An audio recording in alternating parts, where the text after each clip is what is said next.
En las manos un libro, ahora que estamos en programa temático, un libro que se llama El Expediente de Cristo.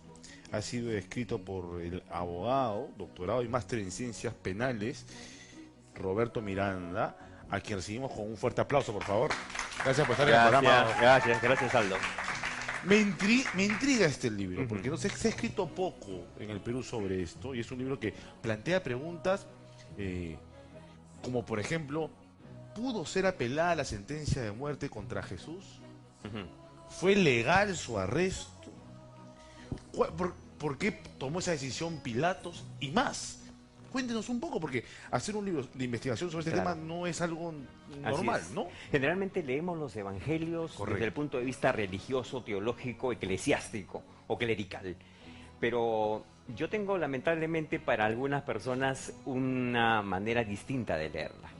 Y mi lectura no fue de ese tipo. Fue legal. Fue legal. Yo quería encontrar y escudriñar ahí algunos elementos del derecho romano y derecho judaico de aquel entonces que podrían llevarme a alguna conclusión. Es decir, si el juicio realmente fue justo, si se respetaron en aquella época el debido proceso que debería haberse seguido, y si el arresto, por ejemplo, fue legal o fue un arresto ilegítimo, porque ahora que estamos hablando de prisiones preventivas, por ejemplo, ahora que estamos hablando de delitos flagrantes, ¿cómo podemos saber si en esa época este arresto procedía o no procedía?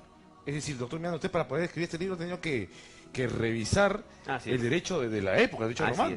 No, y te diré que hemos pasado casi 4 años, ¿no? De la lectura, haciendo conclusiones propiamente para saber si efectivamente habían estas instituciones jurídicas de aquella época. Hemos hecho una especie de arqueología jurídica con los evangelios. Vayamos por partes para ir conversando del tema.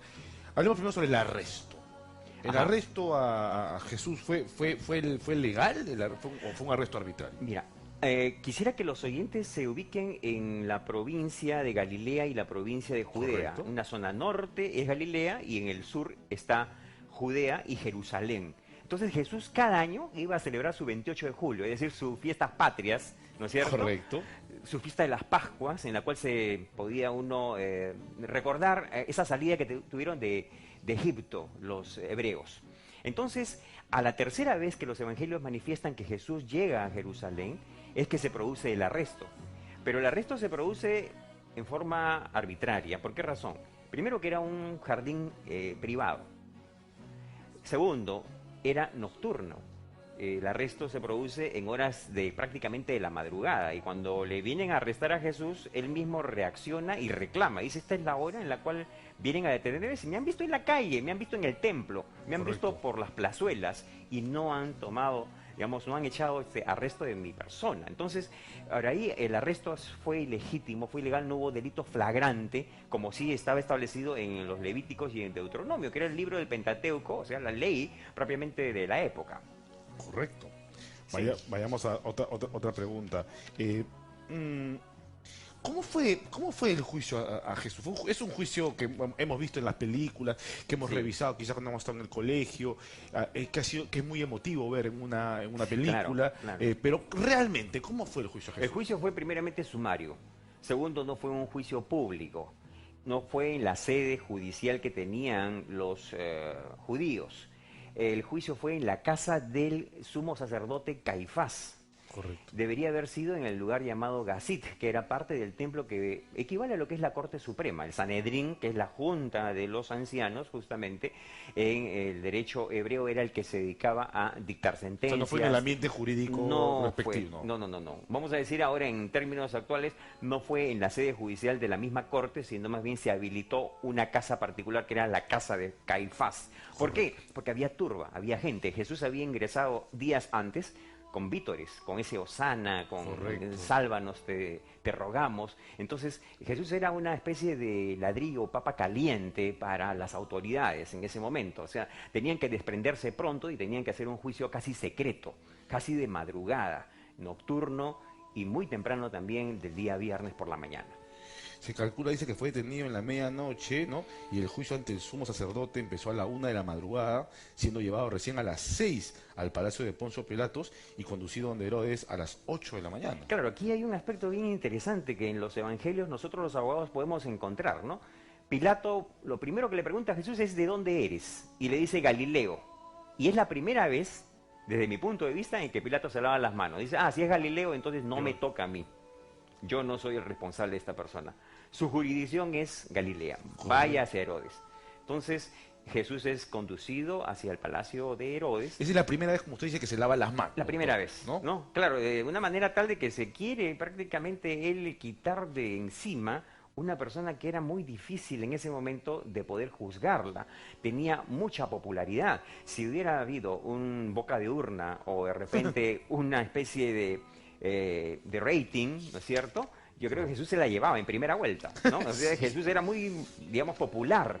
Jesús ya venía del norte, de Galilea, venía con bastante, digamos, apoyo popular de la masa. Y entonces, en esa época también habían servicios de inteligencia de parte de los fariseos. Decían, por si acaso viene un profeta del norte, cuidado que va a venir aquí a Jerusalén, y entonces hay que tener cuidado porque esta persona es peligrosa para el statu quo de los judíos. Para ordenarnos, la segunda vez entonces que se lava las manos Poncio Pilatos es cuando manifiesta que no encuentra delito. Así es. Pero lo manda a azotar, ¿no? Claro, ya ahí técnicamente ya hay una sentencia. Claro.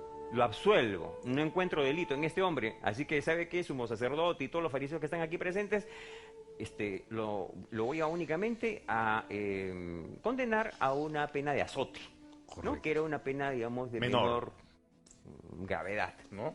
39 azotes. Y la tercera es cuando recurre al plebiscito. Así es, ¿no? Ya él no quiere prácticamente tomar definición con respecto a la sentencia. Y entonces se lava las manos y dice, ahora vamos a someterlo esto más bien a una consulta popular, a un referéndum, a un plebiscito. Y entonces somete entre Barrabás y Jesús a cuál de los dos va a tener el pueblo que decidir liberarlo. Ahora, ¿quiénes estaban en la plaza de Pilato, en esa plaza? ¿Por qué la gente dice Barrabás? Claro, todos se preguntan, pero ¿por qué la gente dice Barrabás si hace unos días nada más... Había entrado Jesús en... Por supuesto, había alimentado a 5.000 personas. Entonces la pregunta se contesta de la siguiente manera. El sumo sacerdote y los fariseos habían ingresado con una portátil, es decir, con un grupo, una barra brava, ¿no es cierto?, que era propia de la época y además eran muy allegados al sumo sacerdote. Y ya ellos estaban prácticamente inducidos a que se pida la muerte de Jesús. Desde esa época había portátil. Ya había portátil en esa época. Desde esa época ya venían... Claro, de repente lo traían en buses, ¿no? Lo traían en mulas, en burros, ¿no? Pero ya había... 60 burros ahí trayendo...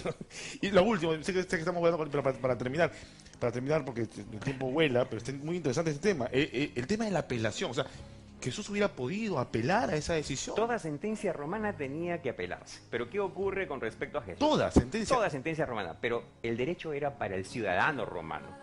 Jesús no era ciudadano romano. Jesús formaba parte de una colonia. Entonces, prácticamente no tenía los derechos del jus suffragi, el derecho a elegir. No tenía el jus commerce, que era el derecho a comerciar. No tenía el derecho a apelar, por ejemplo. Entonces, ante esa situación, pues prácticamente le tenía atada de manos y tuvo que él mismo defenderse, porque esa era la manera como se defendían en aquella época, era la autodefensa y además también aceptar la sentencia, en este caso de muerte. Muy interesante, de verdad, voy a leer el libro. ¿Y si alguien quiere comprar este libro, doctor? Bueno, lo hemos tenido en algunas librerías, actualmente lo tenemos en venta directa a un teléfono. Dígalo, por favor. Pueden, obviamente, tomar nota, es el 999-319-476. Creo que es un libro muy interesante, además que pueden revisar los estudiantes de Derecho. Así es. Y también aquellos que quieren tener otra lectura diferente de los evangelios, ¿no? Por ejemplo, yo estoy muy interesado en leerlo, yo no tengo nada que ver con el derecho, pero me parece interesante porque además uno ve las películas y, claro, uno tiene un componente emotivo al verlas, ¿no? Yo creo que... Pero acá hay otro rollo. Aldo, a mí más bien me enseñaste derecho con tu película, Atacada, porque realmente fue muy buena y además hubo varios elementos del derecho que actualmente podemos ver en nuestro país y también de la corrupción. Le agradezco. Encantado. Le agradezco, doctor. Ya sabe, el expediente de Cristo del abogado Roberto Miranda, una nueva forma de ver parte de nuestra historia, esta historia que vemos en estos días de Semana Santa, pero acá podemos tener una nueva lectura, una lectura legal, interesante. Un aplauso para el doctor Roberto Miranda, invitado acá al programa La Batería. Nos vamos a un